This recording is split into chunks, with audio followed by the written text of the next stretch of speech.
Magandang buhay! Welcome sa edukasyon sa pagpapakatao grade 10. School year 2023 to 2024. Ako po ang inyong guro, Sir Mar Luterte. Ang ating tatalakayin ngayon ay tungkol sa mga isyung moral tungkol sa buhay na kung saan nakapaloob sa Module 13. Ngayon po ang ating pag-uusapan ay tungkol sa issue. Ano nga ba ang issue? Ayon po sa www.definition.com, isang mahalagang katanungan na kinapapalooban ng dalawa o higit pang mga panig o posisyon na magkakasalungat at nangangailangan ng mapanuring pag-aaral upang malutas.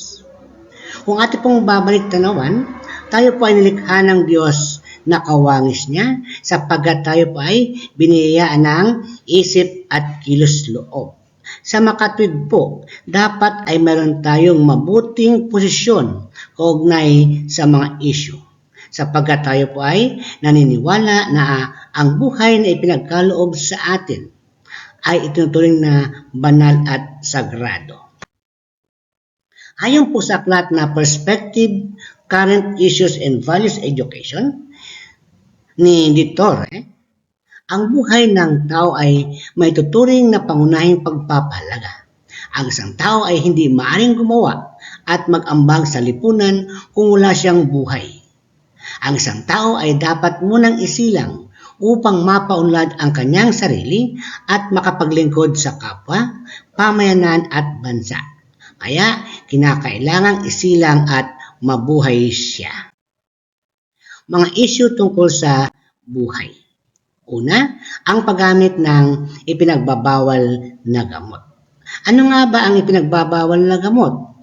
Ito ay illegal na droga, anumang sangkap na nakapagpabago sa takbo ng isipan at katawan ng tao.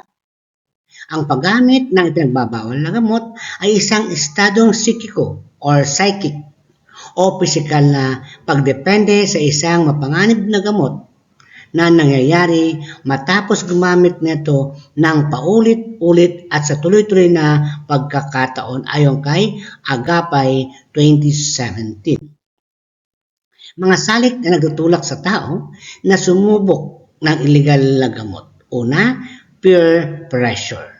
Sapagkat karamihan sa mga kabataan ay nais mapabilang sa isang barkadahan o samahan. Kung hindi sila matalino sa pagpili ng sasamahang barkada, maaaring mapabilang sa mga gumagamit na droga. Kung kaya't dapat pipiliin yung barkadahan kung sino yung bumubuo dito. Pangalawa, curiosity. Ang ibang kabataan ay nais mag-eksperimento at subukin ang maraming bagay. Pangatlo, to escape from reality.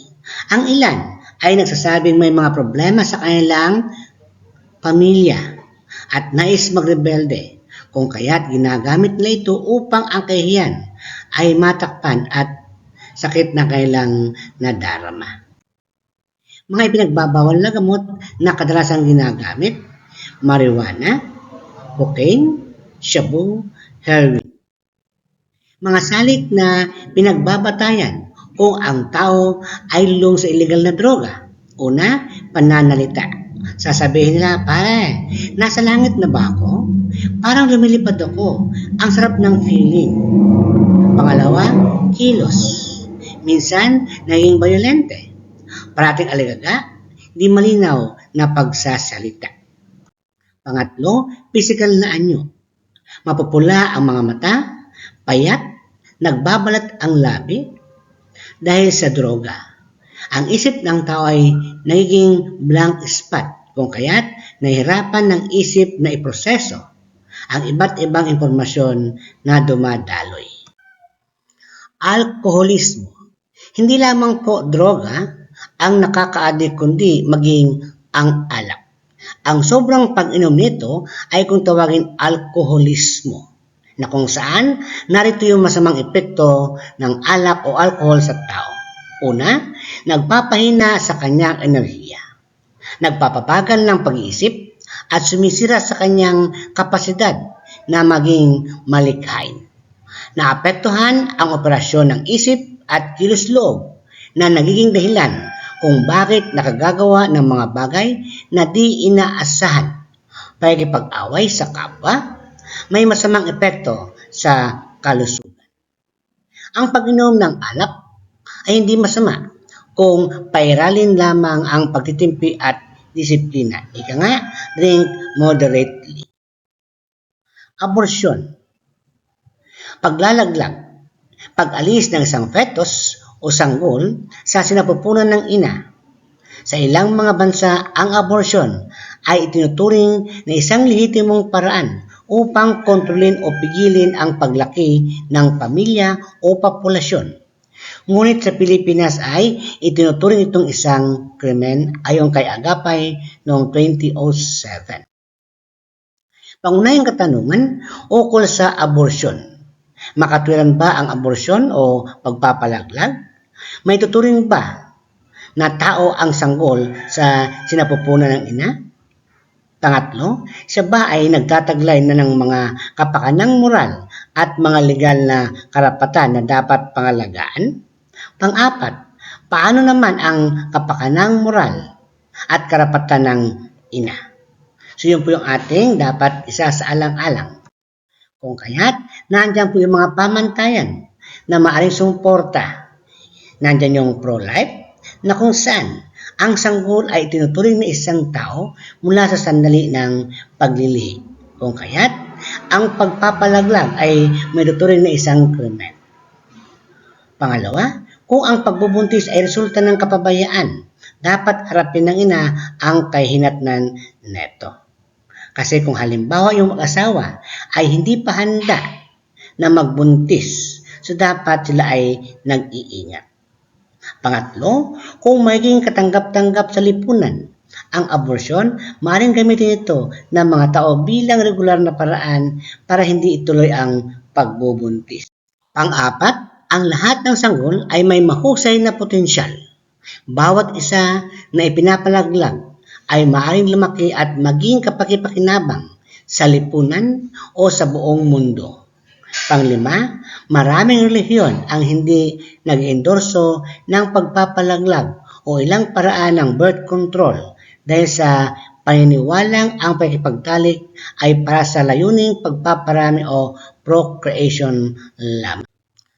Pro-choice.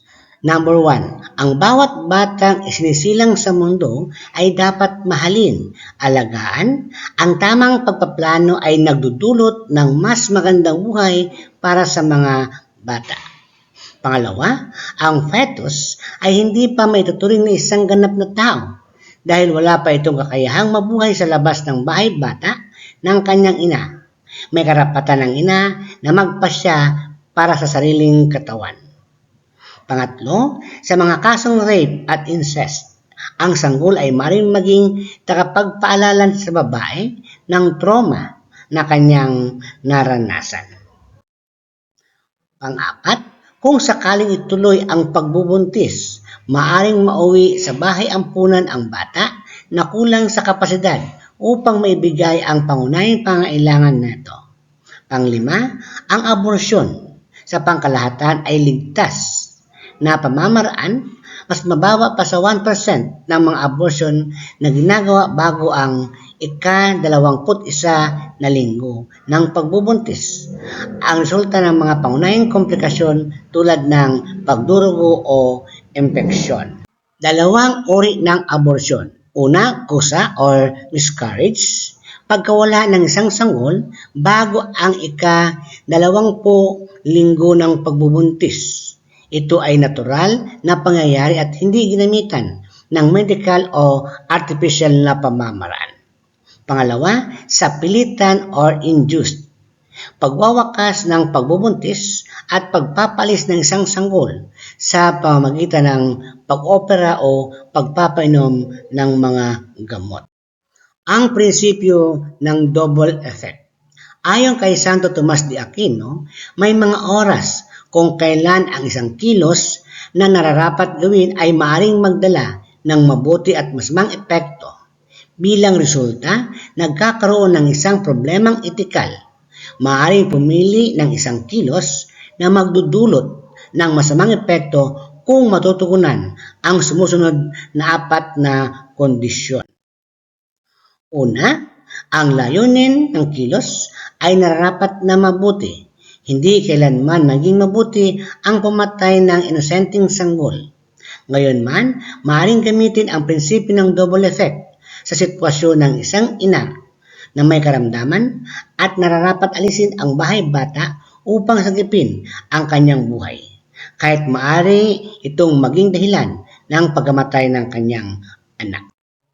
Pangalawa, ang masamang epekto ay hindi dapat direktang nilayon, ngunit bunga lamang ng naunang kilos na may layuning mabuti. Halimbawa, pinahihintulutan o hindi may tuturing na masama ang pagkamatay ng sanggol sa sinapupunan ng ina kung hindi naman ito ang layunin ng ina bagkus gamutin ang kanyang karamdaman. Ang pagpanaw ng kanyang anak ay epekto lamang ng isa sa gawang panggagamot at hindi tuwirang ginusto.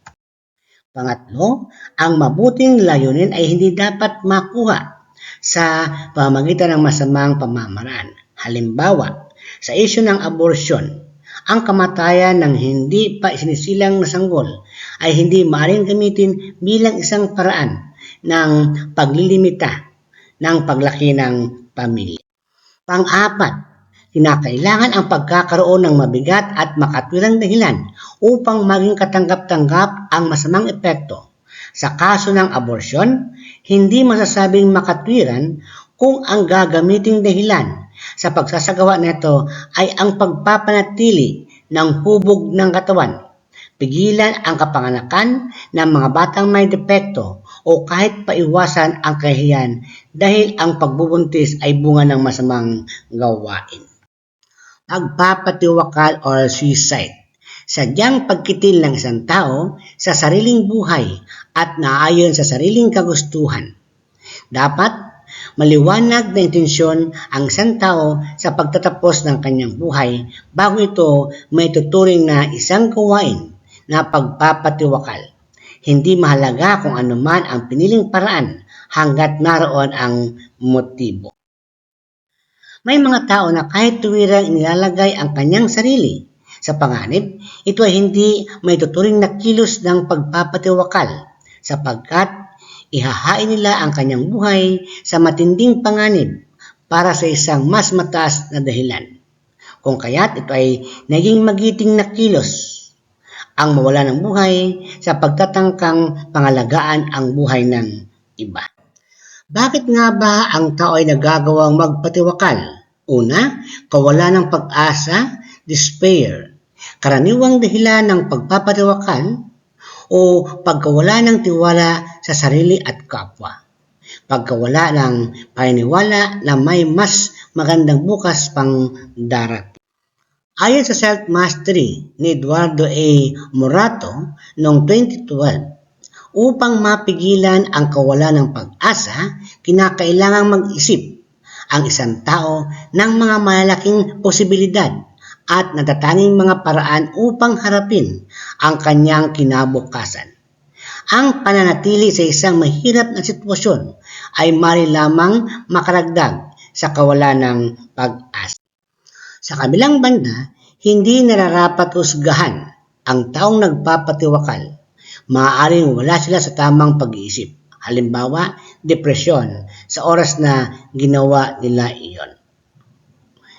Hindi nararapat ilagay sa sarili nating mga kamay ang pagpapasya kung dapat nang wakasan ang buhay na ipinagkaloob sa atin ng Diyos.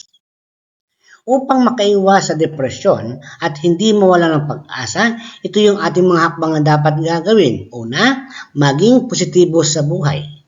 Panatilihing abala ang sarili sa mga makabuluhang gawain. Pagkakaroon ng matibay na support system or pamilya plus tunay na mga kaibigan. Euthanasia or mercy killing. gawain kung saan napapadali ang kamatayan ng isang taong may matindi at wala nang lunas na karamdaman, paggamit ng mga modernong medisina at kagamitan upang tapusin ang paghihirap ng isang may sakit, assisted suicide, o may pagnanais o motibo ang isang biktima na wakasan ang kanyang buhay, ngunit isang tao na may kaalaman sa kanyang sitwasyon na gagawin nitong paraan. Hindi maaaring hilingin ng isang tao na tapusin ang kanyang paghihirap sa pamamagitan ng kamatayan. Higit na mabuti kung pagmamahal at pag-aalala ang ibibigay sa kanila, hindi kamatayan. Ang pagpapatigil sa paggamit ng mga life support ay hindi masamang gawain. Pagsunod lamang sa natural na proseso, mga gawaing tuwirang ng dalayon na mapadali ang buhay. Lesson overdose. Paano ang buhay para sa mga di normal or persons with disabilities? Madalas nating maririnig na ang buhay ng tao ay sagrado o banal. Ang pahayag na ito ay karaniwang ginagamit bilang argumento sa mga issue tulad ng paggamit ng ipinagbabawal na gamot, alak, abortion, pagpapatiwakal at euthanasia. Ang patunay na sumusuporta na ang buhay ay banal o sagrado. Una, Biblia. Ang kabanalan ng buhay ay may ugnay sa kapangyarihan ng Diyos bilang dakilang manilikha. Ang tao ay natatangi sa mga hayop at ibang nilikha ng Diyos dahil siya ay nilalang na may espiritu.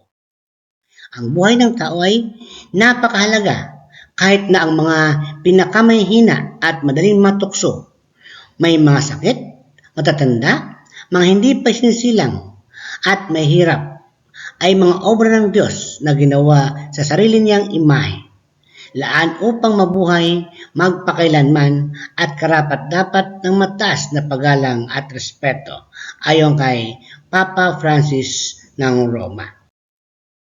Dignidad ng tao. Nagmula sa Diyos, likha sa tao at umiiral sa pangkalahatan. Nagiging karapat-dapat ang tao sa pagpapahalaga at paggalang mula sa kanilang kapwa.